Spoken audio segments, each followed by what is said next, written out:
desvía un poco de lo que de verdad dicen las Sagradas Escrituras, pero como vemos, hasta ahorita no se ven desviaciones, sino que todo cuadra, ¿no?, con el mensaje de Jesucristo. Hasta ahorita lo que llevamos. Luego dice, la base teológica y conceptual. El proceso de liberación de los oprimidos es el lugar obligado y privilegiado de la vida cristiana. Lugar obligado y privilegiado de la vida cristiana. La liberación de los oprimidos. Luego dice, las masas son también nuestro prójimo. Los derechos del pobre son los derechos de Dios. Como lo pueden ver en Éxodo 22, del 21 al 23, Proverbios 14 del 22, del 21 al 23, Proverbios 14, 31 y 17, 5. Luego dice que es quien se relaciona con el pobre, con él mismo trata y a él mismo acepta o rechaza, es decir, a Dios. Quien se relaciona con el pobre, a Dios mismo acepta o a él mismo rechaza. Dice, la situación de injusticia y corrupción se mantiene mediante un pecado institucional y una violencia institucionalizada. La teología de la liberación en América Latina es la primera alternativa contra el capitalismo. La primera alternativa contra el capitalismo. Uno de sus máximos exponentes es el jesuita y mártir Ignacio Ellacuría. Vamos a leer a continuación, hubo muchos mártires de esta corriente teológica. Y como dice aquí, fue la primera opción contra el capitalismo. Por eso los teólogos europeos pensaban que se trataba del marxismo, porque en aquella época la única corriente económica que le había hecho frente al capitalismo era el marxismo.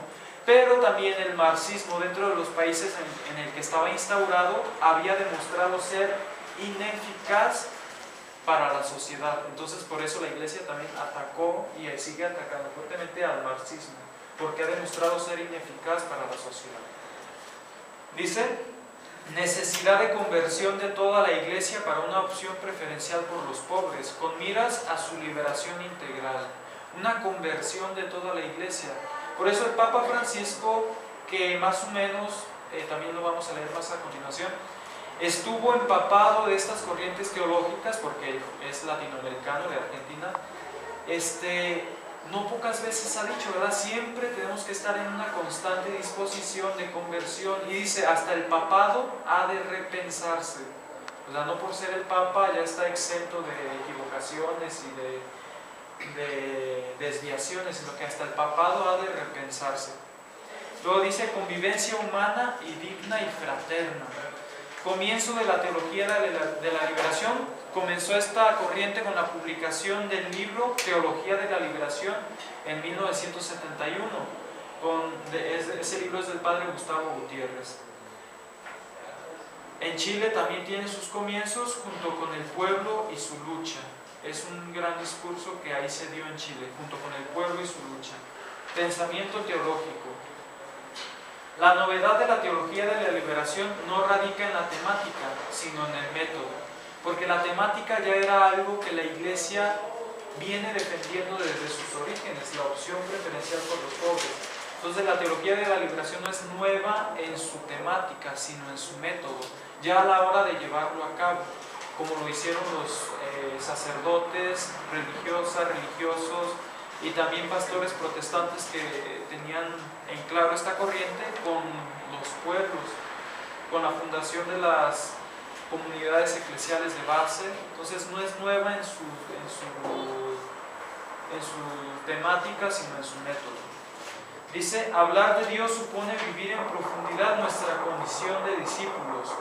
Dios en la Biblia está del lado del pobre. Y siempre lo vemos así en la Biblia, ¿verdad? Dios en la Biblia está siempre del lado del pobre. La iglesia, si es verdadera iglesia, es una iglesia de los pobres. La iglesia, si es una verdadera iglesia, es una iglesia de los pobres. Hablar de una teología de la liberación es buscar una respuesta al interrogante. ¿Qué relación hay entre salvación y el proceso histórico de liberación del hombre? Es decir, ¿qué estamos haciendo como iglesia para desde este momento darle la salvación a los hombres? No solo decirles, ya en el cielo no vas a sufrir y allá va a ser gozo continuo. No, tenemos que luchar para que desde aquí las personas tengan una buena calidad de vida, no solamente ya en el paraíso celestial. En 2004, el cardenal Gerald Ludwig Müller y el padre Gustavo Gutiérrez publicaron en alemán su libro Pobre y para los pobres. El cardenal Gerald Müller, ahora actual prefecto para la Congregación de la Doctrina y la Fe. Era del libro que les había mencionado. El Papa Francisco es un ícono pastoral de la iglesia encarnada en esta región de Latinoamérica. Teología dialéctica, los antecedentes más o menos. El teólogo argentino protestante José Miguel Bonino dijo la siguiente frase: Dios se coloca siempre incondicionalmente y apasionadamente de un lado y solo de uno, contra los encumbrados y a favor de los humillados. Esto lo dijo ese teólogo protestante José Miguel Bonino.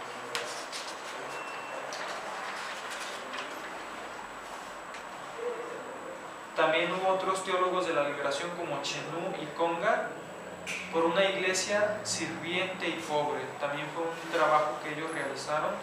También Henry de Lubac, en 1938, es un sacerdote jesuita francés, ya desde 1938, ya es mucho antes del concilio y mucho antes de la teología de la liberación aquí en Latinoamérica.